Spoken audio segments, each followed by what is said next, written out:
Ako po si Jenny B. Buenconsejo, owner po ng Gency Fish Trading. Ito lang po ang concern ko, tatlo po. Una po, kami po dati, malaya po kaming nakakalaot or namamalakaya sa West Philippine Sea. Payaw po kami, kumaga FADS. Yun po, dati po nakakaarya kami, maayos. Ngayon po, since yung nangyaring ganito, pinagbabawalan po kami ngayon. Yun po yung unang concern.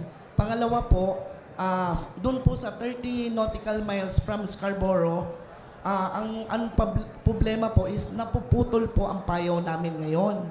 Wala naman pong masamang weather, walang bagyo, pero napuputol po. So isa pong problema. At ang isa, meron pa pong isa na dati po, kunyari, malakas po ang kunyari may bagyo po or masama ang panahon, ang mga bangka po namin nakakapasok sa loob ng Scarborough. Nakakatago po. Yun po yung sinasabi ni Gob kanina na pwede kang magtago. Ngayon po, pinagbawal na rin po yun. Hindi na kami makapasok. Tapos, syempre po problema po yun, di ba? Pag malakas, no choice na. Kailangan umuwi talaga sa tabi. So, yun po ang problema namin. At isa pa po, actually po, hindi po nasasabi dito, marami pong Vietnamese vessel po na sila po ang libreng namamalakaya dyan sa West Philippine Sea. Meron po silang mga super light. Actually po, bawal po yon sa atin, sa batas. Pero ang problema po namin, bakit po ang Vietnamese nakakapag-fishing po sila sa fishing ground ng Pilipinas? Tapos, isa pa po, dati po, super light lang sila. Ang super light po kasi is sumusunod yung isda. Kumbaga yung sa payaw namin, nandun po ang isda. Pag nag-super light na sila, mawawala na po yung kalakal. Pupunta na sa kanila. Wala po kaming magawa. Ngayon, ang pinakamasamang nangyayari pa ngayon is, meron na po silang lambat. Ang Vietnamese po ngayon, may lambat na. Sila na po actually ang umaarya sa payaw namin. Yun po ang concern namin, sir. Sana po matulungan niyo po kami. Yun lang po, sir. Maraming salamat po. Sa 5 po kayo na resource person so far, nakikinig po ang members ng joint committee, lalong-lalo na po sa mga karanasan nyo. Kanina po na-mention ni Sir Noli ng Santa Cruz. At nakikinig po kami, malaya po kayong magpaabot. At nandito po, sinabi mismo ni Senior Deputy ni Dong Gonzales na ito po ay ipaparating namin sa kinakaukulan, huwag na pong mag-alala at maghahanap po tayo ng posible pong mga solusyon. Meron pa pong gusto magsalita, Ma'am Nanay Bing? Ilan pa po? Mga tatlo pa po. Manay, ikaw na po ang mag-moderate. Hello. Isang magandang umaga po sa ating lahat. Joey Marabi po, mamamalakayang Sambaleño. Tubong Subic, 30 anyos na po sa Masinloc. Concerns ko po dito ngayon, ang Zambales po ay coastal area. Committee hearing po ito, sama-sama po tayo. Bigyan pansin ko una, maritime safety. Ang Zambales po ay napakalawak.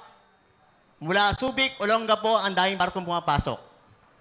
Maliliit na mga isda, safety measures ang kailangan po namin.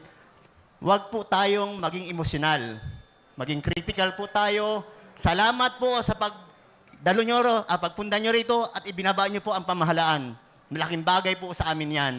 Sa pagkakataong ito, kami rin po, munting maliliit na mangingisda, humahanap na rin po kami ng kaugnay namin sa iba pang mga lugar para idulog po sa inyo. Actually po, may kaugnay na po ako tungkol sa maritime safety. Ma-expertise po sila pagdating po riyan. Mula po sa bahura, mula po sa baybaying dagat, hanggang sa kalagitnaan ng karagatan. Sakop po natin yan. Kaya sama-sama po tayo. Yun po ang gusto mong bigyang pansin. Sana po, committee hearing na ito, mas mataas pa na antas at higit na lahat ang sinasabi po namin, ang magmamalasakit po sa Pilipinas ay tayong lahat na Pilipino.